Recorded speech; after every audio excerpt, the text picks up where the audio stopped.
Hello and welcome to the Russian Empire History Podcast, the history of all the peoples of the Russian Empire. I'm your host, J.P. Bristow, and this is Season 1, The Forest, the Steppe and the Birth of the Russian Empire, and Episode 70, Daniil of Galicia, Part 1, The Galician Succession. Before we begin, thank you to new boyars, Robbie and Connor, and as always to anyone subscribing through Spotify and Apple Podcasts. We've just completed the Caucasus Before the Mongols mini-series, and the next series of member episodes will be covering the Mongol conquests of Central Asia and the Caucasus. I think it's going to be interesting looking at how the historiography and assessments of the Mongols varies in different regions. Some of them were also ruled by the Ulus of Georgi, and some by other Uluses.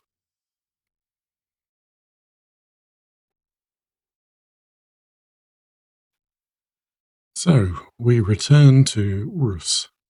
Our last episodes on the subject looked mainly at the role of Susdalia in the later Rus period, as Kyiv began to lose its position as the preeminent city where every knyaz wanted to rule, in favor of the most powerful trying to wield their influence from their home power base.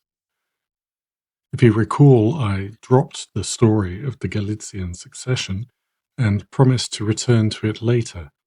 So in this episode and the next, we are going to do just that, switch our attention to the west. Here there were attempts to unite the territories of Volhynia, centered on its capital, Vladimir, and Galicia, or Halichinia, in modern Ukrainian, centered on Halych, to form another powerful region looking to influence Kyiv and rival Susdalia. These episodes are going to cover the story from the end of the 12th century to a few years after the Mongol conquest. Think back around 80 years. Rostislav Mstislavich, Knyaz of Kyiv, dies. Yaroslav Osmomysl of Halych and Mstislav Iziaslavich of Vladimir and Volhynia had been his supporters. Now Yaroslav supports Mstislav's candidacy for the throne of Kyiv. Their rivals, the Rostislavichi of Smolensk, looked to Andrei Bogolyubsky of Susdalia and the Olgovichi of Chernihiv for support. Mstislav counted on the support of Novgorod. The people of Novgorod had thrown out one of the Rostislavichi, Sviatoslav, and accepted Mstislav's son, Roman, as their knyaz. You'll recall that Mstislav managed to claim Kyiv, but only lasted for a couple of years, until Bogolyubsky put together his coalition and sacked the city.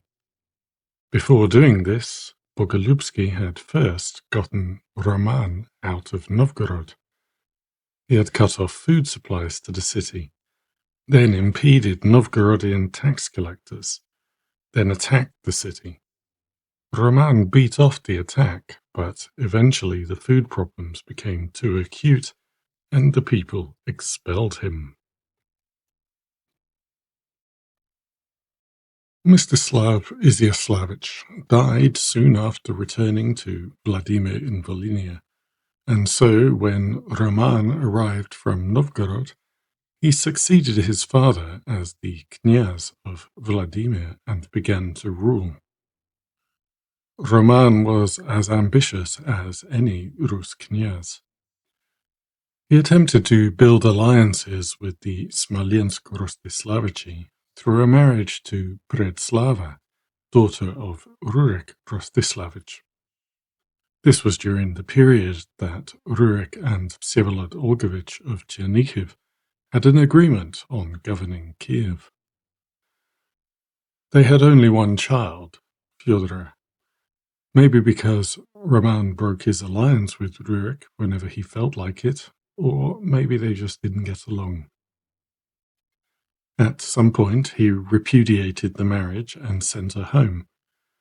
We don't know when, as the chronicles don't tell us, but from 1200 onwards, the two families were increasingly in opposition, so it was probably over by then. Roman's second wife showed him courting support outside of Rus. It's not entirely clear who his wife was, due to the usual issues with women in the chronicles.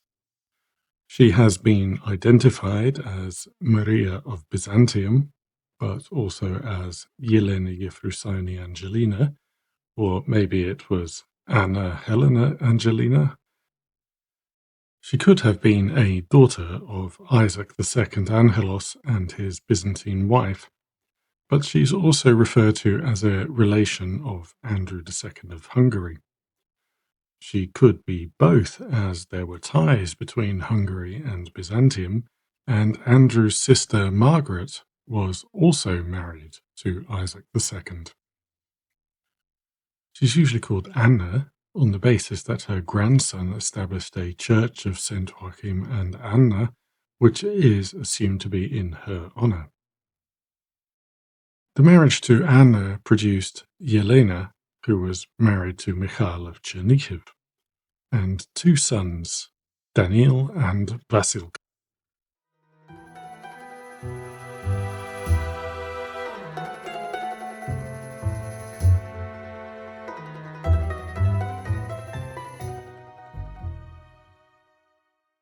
Roman, who was yet another Rus knyaz who earned the sobriquet of the Great, they do seem to have handed that title out pretty easily compared to some other nations, took a significant step towards increasing his influence by conquering Galicia.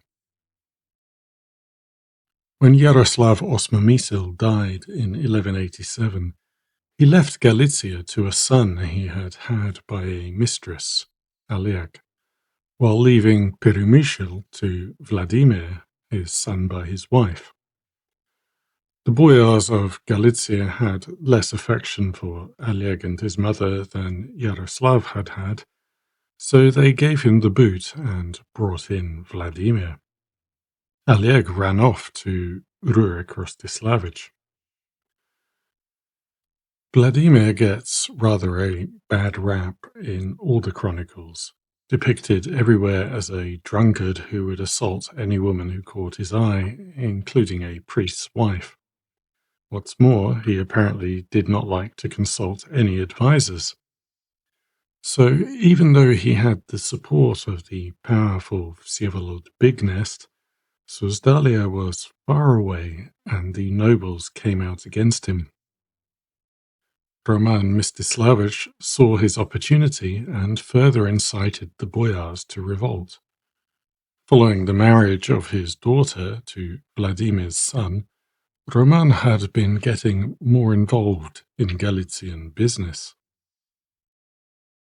So, in 1188, he gave Vladimir in Volhynia to his brother Vsevolod and marched into Galicia. Vladimir fled to Hungary. Vladimir asked Bela III to help him recover his throne, and Bela agreed. An army was assembled and marched on Galicia. Roman grabbed the treasury and some of his Galician supporters and ran back to Vladimir in Volhynia, where, as it turned out, his brother saw no reason to let him back into the city. Roman also looked abroad for assistance, in this case to Poland, but received none. Then he went to Rurik Mstislavich, who somehow, the chroniclers do not tell us how, managed to persuade Vsevolod to let Roman back into Vladimir in Volhynia.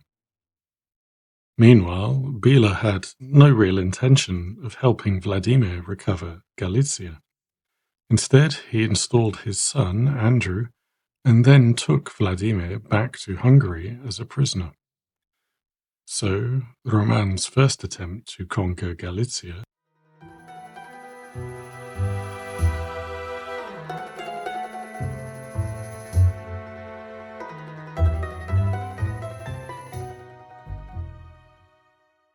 The Hungarians were only able to hang on to it for a couple of years. Bela seems to have thought that he could become a player in the rivalry among the knyazes. He sent an envoy to Sviatoslav Vsevolodovich and asked for a son to rule in Galicia alongside Andrew. Sviatoslav sent his son Gleb, but he did not clear the move with Rurik first. This caused a conflict that was eventually resolved by the Metropolitan declaring that the knyazes should unite to expel the foreigners from Galicia. A military campaign got nowhere, but the following year, 1190, Vladimir escaped from Hungary and sought shelter and assistance with Frederick Barbarossa of the Holy Roman Empire. Frederick was sympathetic, provided Vladimir could win the support of Vsevolod Bignest. Bignest was in favor, and Frederick offered Vladimir support from his ally, Kazimierz of Poland, in exchange for an annual payment once he was back on the throne. Vladimir was duly restored, and Bignest sent a message to all the knyazes and the Poles that no one was to touch him. So, several years of conflict, and we've ended up back where we started. Right now, you're probably expecting me to start telling you about Roman's new campaign to conquer Galicia. But despite all the significance of this event for the future of Galicia, the chroniclers neglected to cover it. To quote Ukrainian historian and statesman Mikhailo Hrushevsky, the details of this event are a complete mystery to us because there is a 7-year break in Ukrainian chronicle writing from 1198 to the death of Roman Mstislavich in 1205. End quote. At some point, maybe 1199, Vladimir died, and presumably Roman became ruler of both Volhynia and Galicia. In around 1200, Roman, with the power of his united kняжество and the support of the Olgovichi of Chernihiv, took on Rurik Mstislavich, beat him, and was accepted as knyaz by the people of Kiev. However, following the path already trodden by the rulers of Susdalia, Roman installed his cousin, Ingvar of Lutsk, to rule Kiev as a subordinate and returned to Galicia. Roman becomes the second knyaz after Andrei Bogolyubsky that the chroniclers refer to as Samodержец or autocrat, an acknowledgement of his dominant position among the knyazes. However, in contrast to Andrei, who is often presented as laying the foundations for a Russian tradition of autocracy, no such claims are made about Roman. According to Tatashev, Roman even came up with a plan to have control of Kiev rotate among the leading families, whom he supposedly identified as the knyazes of Susdalia, Chernihiv, Ryazan, Polotsk, Galicia, and Smolensk. The relevant knyaz would move to Kiev and leave his heir in charge of his home kняжество. There's not really any evidence for this, unless it's in the allegedly lost chronicles that Tatashev supposedly had access to. Roman's control of Kiev was short-lived, and he was left with little to show for it. In 1203, Rurik returned and recovered the city, allowing his Polovtsi allies to sack it. Roman returned to Galicia.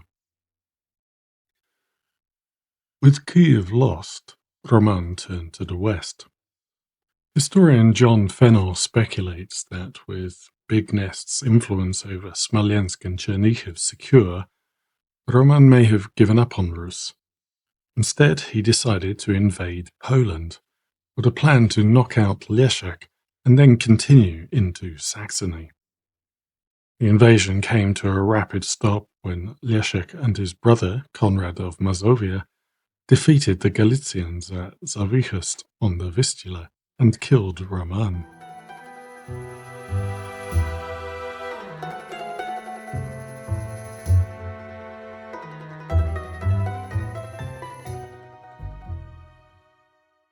Roman's death undid all of his work to unite Galicia and Volhynia and create a rival to the power of Susdalia. His heirs were small children, his neighbours were greedy expansionists, and the succession struggle will last for 40 years. Roman's eldest, the daughter from his first marriage, plays no more role. When he took Halych, it appears that she separated from Vladimir's son and returned to her father, and she does not appear in the chronicle again. His second daughter, Yelena, was married to Mikhail Vsevolodovich of the Olgovichi. This is the Mikhail we encountered a couple of episodes back, who was Knyaz of Kiev when the Mongols arrived and fled the city. Later he was forced to travel to the Khan. He refused to take part in the sacrifices the Mongols required from him and was killed. His death was considered martyrdom, and he was made into a saint in the 15th century. Obviously, this marriage was not arranged by Daniil for his benefit. He and his brother are still small children. It may have come about after Roman's death as an attempt to boost the Olgovichis' own claim to Halych and Volhynia. Mikhail was the leading knyaz in central Rus, the Dnieper Valley, during Daniil and Vesikov's attempts to establish themselves and frequently opposed them until the Mongols brought him down. Roman's wife, Anna, acting as regent for the boys, gave up attempting to hold on to Galicia and decided to concentrate on Volhynia. It would take nearly 15 years for her to establish her authority in Vladimir and at least some of the kняжества. Galicia lay open to all claimants, Rus, Hungarians, or Poles. Invaders were accompanied by papal emissaries trying to convert the Orthodox population. The conflict in Galicia exacerbated the wider rivalries across southern Rus, dominated by the Mstislavichi and Olgovichi. Following the death of Roman, Vsevolod Churny emerged as the new leading knyaz of the Olgovichi. For the next 7 years, the Mstislavichi and Olgovichi were almost constantly at war, with Kiev changing hands many times, as we've already heard. From the stability of the northeast, Big Nest seemed content to let them get on with it, as long as no one grew strong enough to challenge him. The only time they managed to get over their enmity was when they formed an alliance to try to seize Galicia. Their first attempt, soon after they heard of Roman's death, was a failure that barely got started. The chronicle says they returned home in great shame. The following year, 1206, they made a bigger attempt. Almost all the interested parties were involved. Rurik and Vsevolod brought their armies with all of the allies. The Galician boyars summoned the Hungarians, supposedly acting in the interests of Anna and the boys. Rurik and Vsevolod called on the Poles, and the Hungarians appealed to Big Nest, who sent his son Yaroslav. With so many players involved, it's probably not that surprising that it's more or less impossible to untangle the chronicle's description of advances, retreats, and battles that decided nothing, It seems like the Mstislavichi had a bad time, and the Poles were defeated by the Hungarians.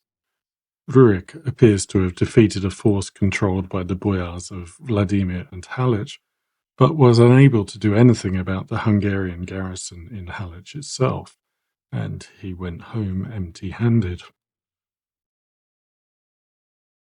However, the sons of Igor Sviatoslavich, a minor Orgovich knyaz, managed to play on anti-Hungarian feeling among some of the boyars to install themselves in the western cities. Vladimir in Halych, Roman in Zvenigorod, and Sviatoslav in Vladimir. While they may have enjoyed some local support, their position was always precarious. A resurgence of conflict between the Orgovichi and the Mstislavichi meant that they were unable to count on any support from further east. And the Hungarians, Poles, Anna, and pro-Hungarian boyars kept up their efforts to force them out. Conspiracies and outbreaks of rebellion were almost continuous. Eventually, in 1211, the brothers attempted to crush a major boyar plot by executing 500 of the conspirators, but were seized and hanged themselves. Following their death, Anna continued her attempts to recover power as regent for her son, while the nephews and cousins of Roman also threw their hats into the ring. None of them seemed to be capable of taking more than a small part of the knyazhstvo. The Mstislavichi achieved a clear victory over the Orgovichi and became rivals to Susdalia as the dominant force in Rus. This meant nothing for Galicia.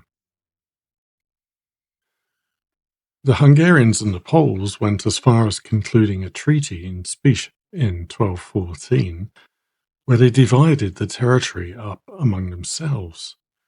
But that did not mean that they were able to enforce it in practice. Hungary managed to take only some of eastern Galicia, including Halych. The Poles grabbed some of the border towns of Volhynia, but Anna kept Vladimir. The King of Hungary installed his son, Koloman, on the throne of Halych. Attempts were made to replace Orthodox Church leaders with Catholics, and there were alleged persecutions of Orthodox believers.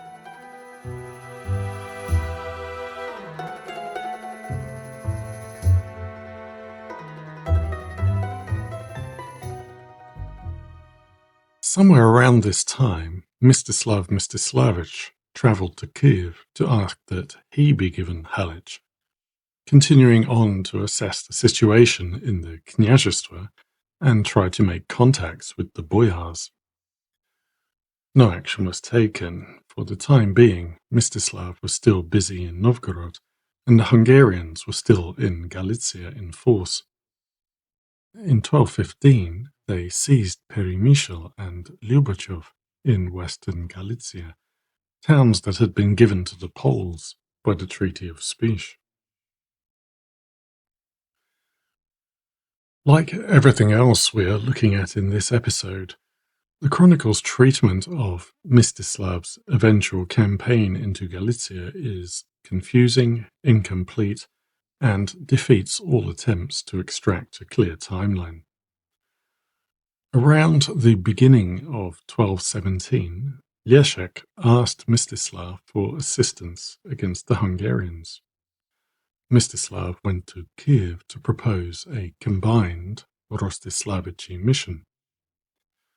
The result was Mstislav leading an invasion of Galicia in 1218 with the support of Rurik's son Vladimir and his troops from Polotsk.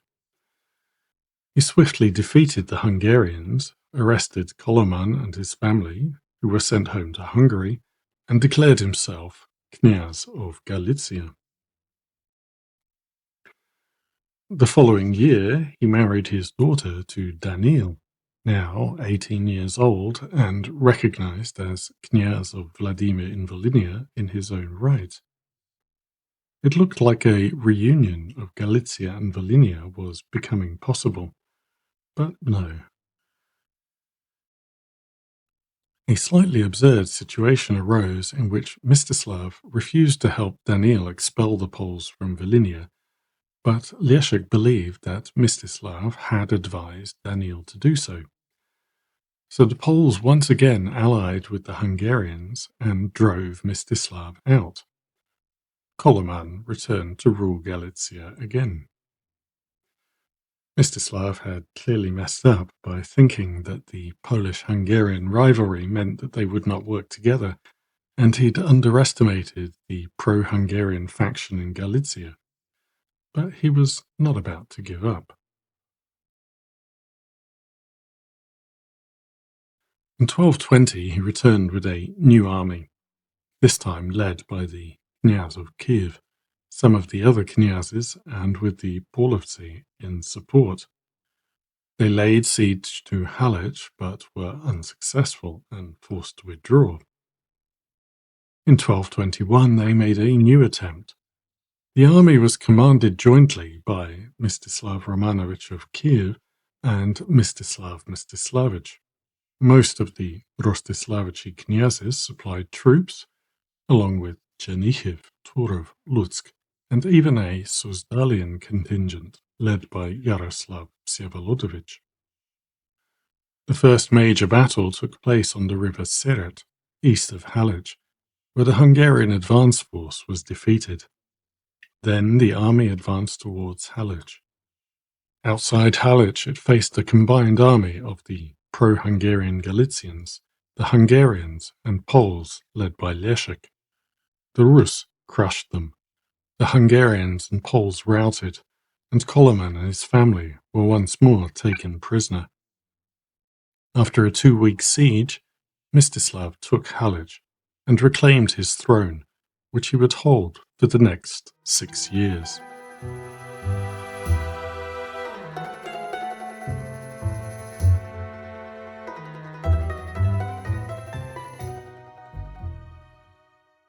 The early part of his reign is another period in which the chroniclers give us little information. It appears that he intervened occasionally in the affairs of Daniil and Vasilko. Although Daniil ruled in Vladimir, he was still facing challenges from his cousins. At an unspecified time, Mstislav and his Polovtsi allies saved Daniil from an attack by his cousin Alexander Vsevolodovich of Belz, who was supported by the Poles. A couple of years later, Daniil retaliated and seized Belz himself. Mstislav advised him against keeping it.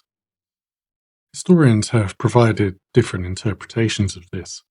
It could have been Mstislav advising a moderate course to secure peace in the wider Izyaslavichi family, or it could have been Mstislav ensuring that Daniil remained weaker and subordinate. We might tend to the more generous interpretation, given that the pair are recorded as having a deep and genuine friendship. Daniil had been left fatherless as a toddler, and Mstislav, his father-in-law, became a father figure to him.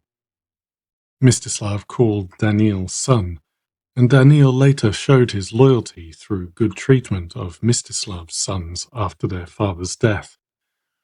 Either of them may have been willing to compromise on their personal ambition at the request of the other.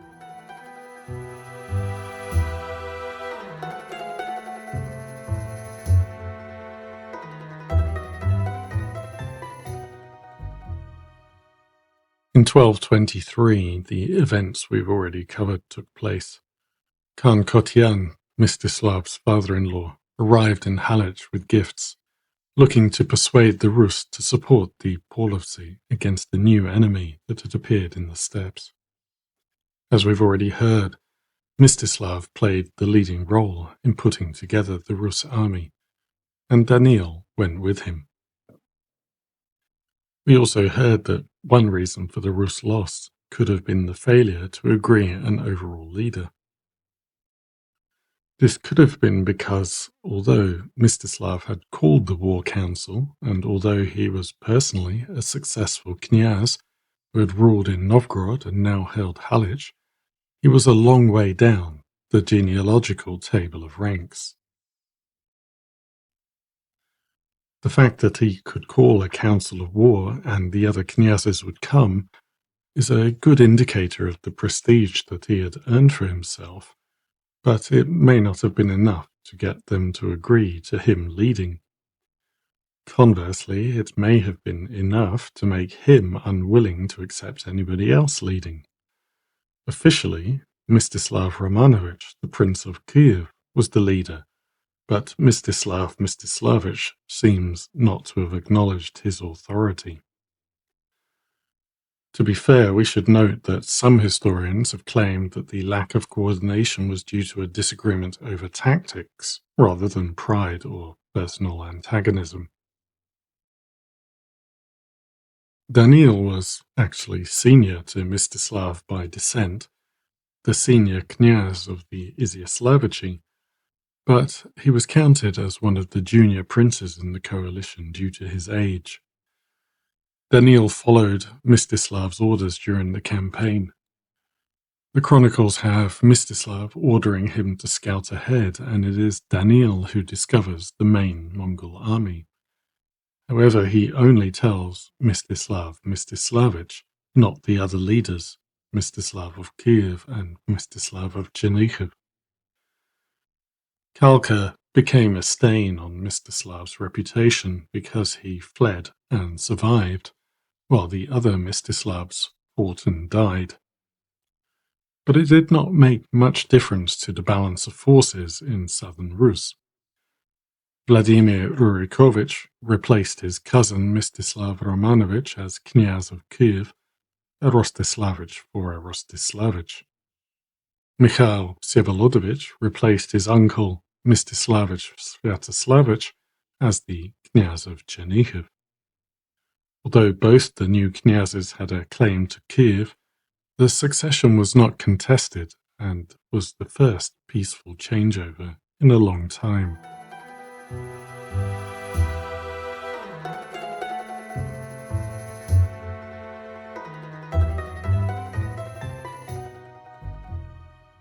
Following the unsuccessful campaign against the Mongols, Mstislav's position in Galicia weakened, and his relationship with Daniil deteriorated. Mstislav believed, falsely, that Daniil had encouraged the Poles to invade Galicia. Alexander Vsevolodovich of Belz, who still wanted Vladimir, provoked Mstislav into going to war with Daniil and Vasilko. The Romanovichi received help from the Poles, and they successfully counterattacked, nearly taking Belz and pursuing Mstislav into Galicia, where they pillaged the countryside. Alexander continued to tell Mstislav that he had firm intelligence that Daniil intended to kill him, so Mstislav sought aid from Vladimir Rurikovich in Kiev and Khan Katian, preparing another attack on Daniil. Alexander made excuses not to join the campaign, but sent one of his men, Jan, with some troops. With Alexander out of the picture, Mstislav was able to discover that he had been misled, and the story of Daniil sending the Poles to Galicia was a lie. He met with Daniil in Peremil, and they were reconciled. At the same time, Mstislav was having to deal with his boyars again. They just could not let go of the Hungarian connection. Under pressure, Mstislav concluded an agreement with Andrew that his third son, also Andrew, would succeed him as ruler of Halych. Andrew was betrothed to Mstislav's youngest daughter, Maria, and to seal the deal, Mstislav gave Andrew Peremyshel. In exchange, King Andrew vowed that neither he nor Koloman would interfere in Galicia as long as Mstislav lived. But one of the pro-Hungarian boyars, a man by the name of Semyonko Churny, lied to Prince Andrew that Mstislav was planning to betray him. The prince fled to his father, and in 1226, King Andrew gathered a large army, including troops provided by various pro-Hungarian boyars, and invaded Galicia. The Hungarian army defeated Mstislav Tysiacki Yuri in Peremyshl and occupied the city. In Zvenigorod, the pro-Hungarian boyar Mstislav Bernatovich welcomed the invaders, and King Andrew set up his headquarters in the city. He sent his army out to confront Mstislav, but the two armies were unable to come together because the Dniester was in flood and neither could cross. So the Hungarians turned their attention to Volhynia instead. After being joined by new Polish allies, Andrew set out to overthrow Daniil. He took Terebovel and then moved into Volhynia. He took Tikhomil without difficulty, and then met the Volhynian army led by Daniil and Vasikov at Kremienets. The Romanovichi brothers won the battle, and the word was swiftly carried to Mstislav, who sent a proposal to join forces. Daniil agreed, and Mstislav took the Hungarians by surprise as they were retreating out of Volhynia. The Hungarians were routed, and Andrew ran for his life. The move was a return to form for Mstislav, which reminded people why he had earned the name Udatny or Udaloi, the bold, and restored some of the prestige that he had lost after Kalka. The victory has been called decisive for Galicia. Supposedly, the Galician troops believed that this was their last chance to retain independence and avoid foreign domination. Inspired by Mstislav, they fought twice as hard. In fact, Mstislav will be forced to give up Galicia to the Hungarians in a few months' time. But, the argument goes, the losses caused to the Hungarians in this defeat were so large that they were unable to force the Galicians to submit to their rule and failed to dominate them.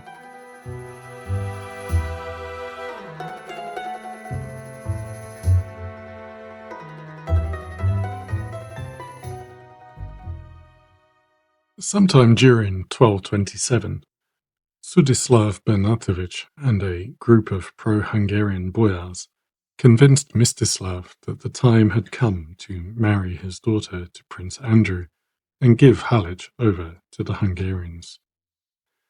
The boyars told him that he could not rule without their support, and they no longer supported him. We should note that although he might not have been able to rule without their support, they also appear to have been unable to depose him. So Mstislav must have had his supporters too. The boyars moved because it had become apparent that Mstislav was now leaning towards giving Halych to Daniil, who was a legitimate claimant since his father Roman had been the knyaz of Halych. The chronicle has the boyars making the rather strange argument that Mstislav should not give Halych to Daniil because the townspeople wanted Daniil to be their knyaz. Therefore, if Mstislav changed his mind, he would supposedly be unable to recover the city, unlike the case if he gave it to Andrew. So Mstislav gave the city to Andrew and withdrew to Torchetsk in the Kievan lands, where he had ruled in his youth. The whole story with the boyars may be at least partly a distraction, as it soon became apparent that he was seriously ill. Some historians have also speculated that he could have lost a significant part of his druzhina at Kalka, and therefore lacked the personal power base that he had had earlier. Whether it was illness or weakness, he was unable to resist his boyars and the Hungarians.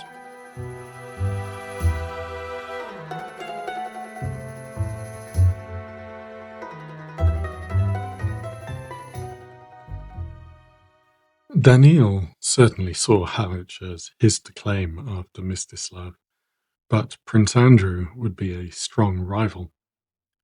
He and his brother moved to strengthen their position. Vasilko married Dubrava, daughter of Yuri Vsevolodovich of Susdalia. We do not know who initiated this pairing, but it reunited the Mstislavichi and the Yurovichi branches of the Monomakhs. If you recall, Roman and Bignest had been allies against Rurik. Now their sons became allies, and Rurik's son was Knyaz in Kiev.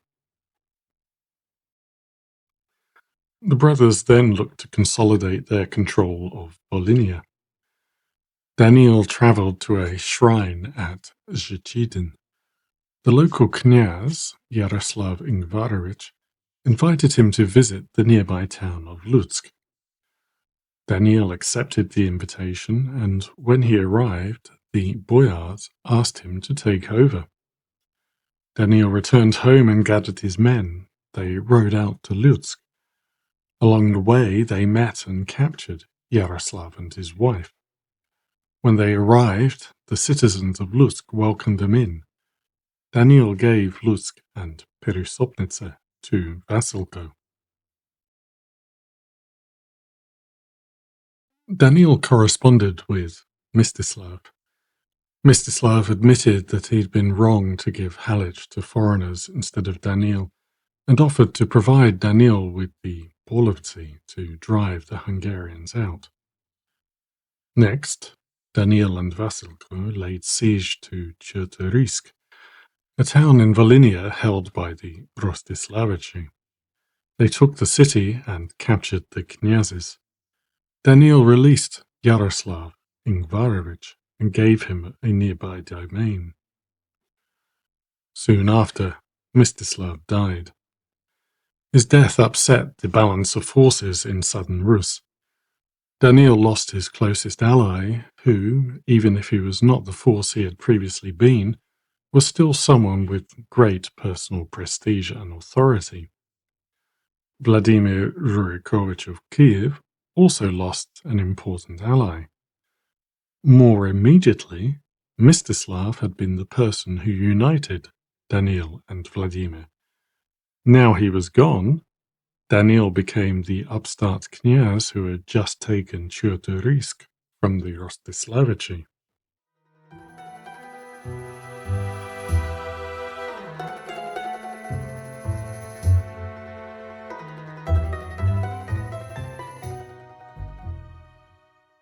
Rostislav Sviatopolchich, who had claimed the overlordship of Chertorisk, complained to Vladimir Rurikovich. Vladimir summoned other Mstislavichi knyazes, the Olgovichi and Kotyan, who had previously fought for the Mstislavichi when Mstislavich had been with them. Together they attacked Kamenets, which was at the border between Volhynia and the Kiev lands. According to the chronicle, Vladimir also had a personal grudge against Daniil, because Daniil's father Roman had forced Vladimir's father, Rurik, to enter a monastery. The chronicle also comments, rather cryptically, that Vladimir had a great fear in his heart. This great fear is usually interpreted as caused by Daniil's expansionism, the awareness of his claim to Halych, and therefore a fear that if Daniil could unite Volhynia and Halych again, it would make him a serious power. Unfortunately, things did not go well for the coalition. Kotyan turned up as requested, but his loyalty had been to Mstislav, not the Mstislavichi, and Mstislav had been on Daniil's side. Therefore, when it came to the attack, the Polovtsi deserted and then pillaged their way home through Galicia. This caused a falling out between the Hungarians and Vladimir, who had found a common interest in attacking Daniil. Kamenets stood firm, and when Daniil and Vasilko arrived with Polish support, the knyazes were forced to beg for peace. The peace agreement boosted Daniil's authority in his own lands, and it's likely that he asserted his claim to Halych to the other knyazes.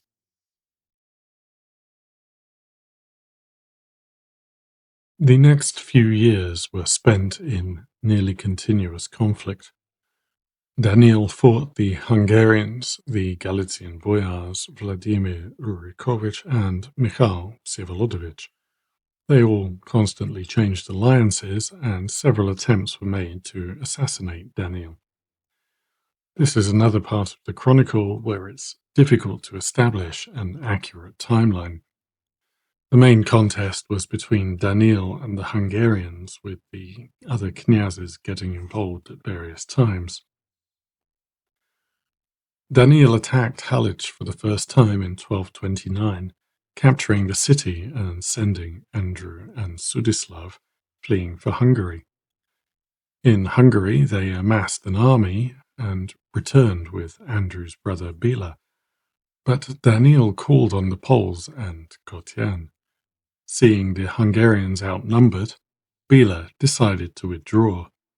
Daniil was in possession of Halych for the first time.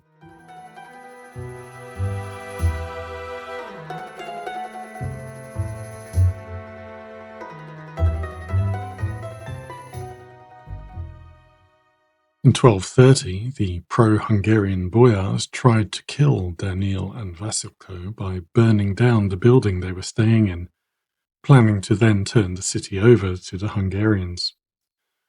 The plan did not succeed, and the boyars fled, believing, wrongly as it turned out, that Daniil had figured out their plot.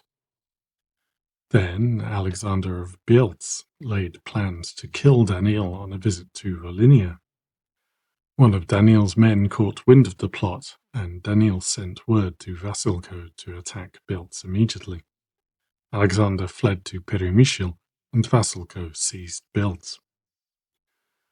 Daniil tried to pursue Alexander to Bielsk, but Alexander ran all the way to Hungary. There he persuaded the Hungarians to invade once again, catching Daniil still away from Halych. The boyars once again took the Hungarian side. Andrew decided to continue his campaign into Volhynia. He reached Vladimir, where the commander, Miroslav's, nerve failed, and he surrendered the city without waiting to consult Daniil. Bielsk and Cherven were returned to Alexander. Prince Andrew was reinstalled in Halych. Daniil had lost Halych and Vladimir in Volhynia, and had to withdraw his holdings further east. In 1231, Vladimir Rurikovich summoned the knyazes to a congress in Kiev. The chronicle lists the important attendees: Michal of Chernihiv and his son, Rostislav Mstislavich of Smolensk, Rostislav Borisovich of Polotsk, various Olgovichi. No one was present from Susdalia or Ryazan, and Daniil and Vasilko were also not invited. The chronicle doesn't specify why the Congress was called. We would expect the reason to be some kind of crisis, as with previous Congresses.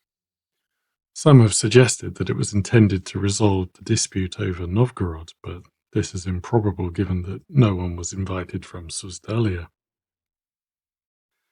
It's more likely that the Congress was called to plan the Rostislavich's further action against Daniil and decide a common strategy while he was on the back foot.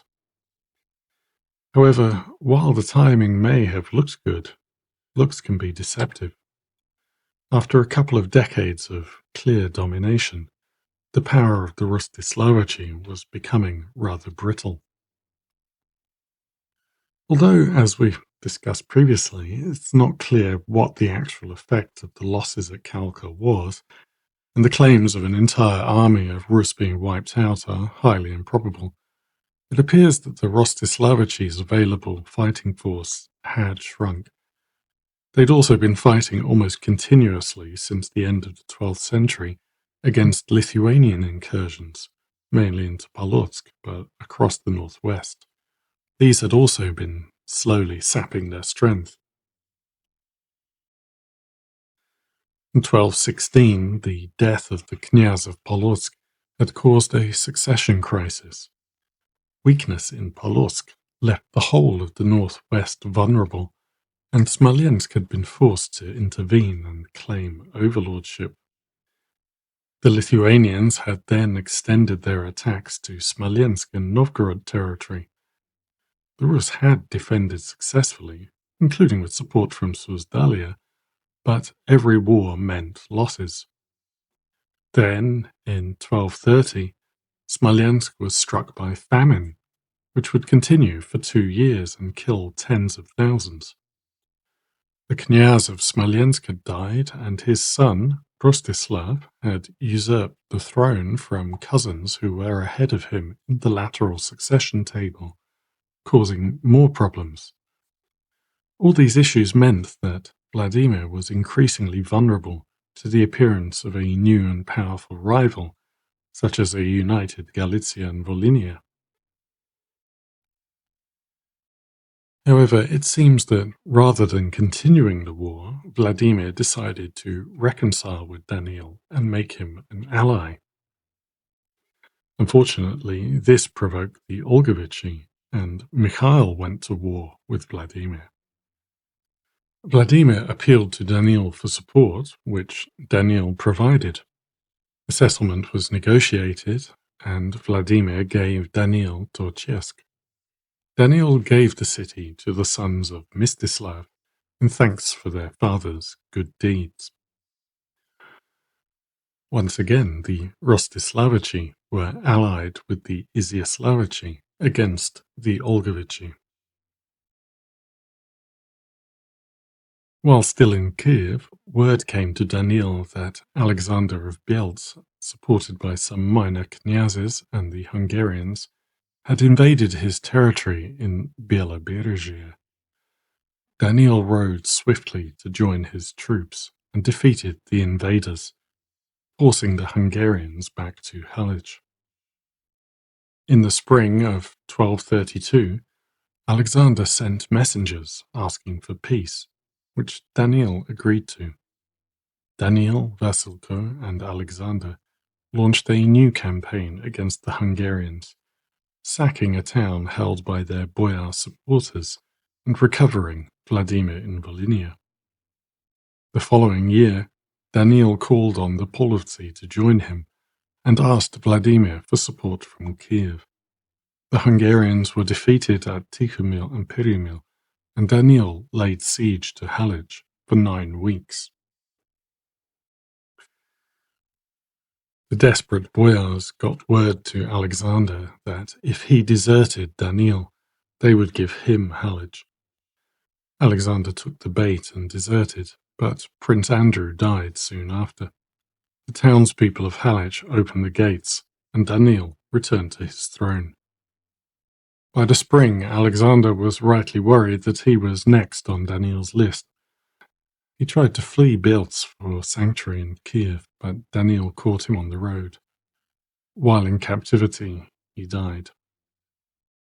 Prince Andrew was dead. Mstislav and his faction had fled to Hungary.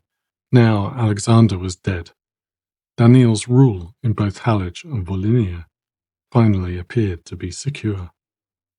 Join me next episode as we see how Daniil rises to the challenge of the Mongol invasion.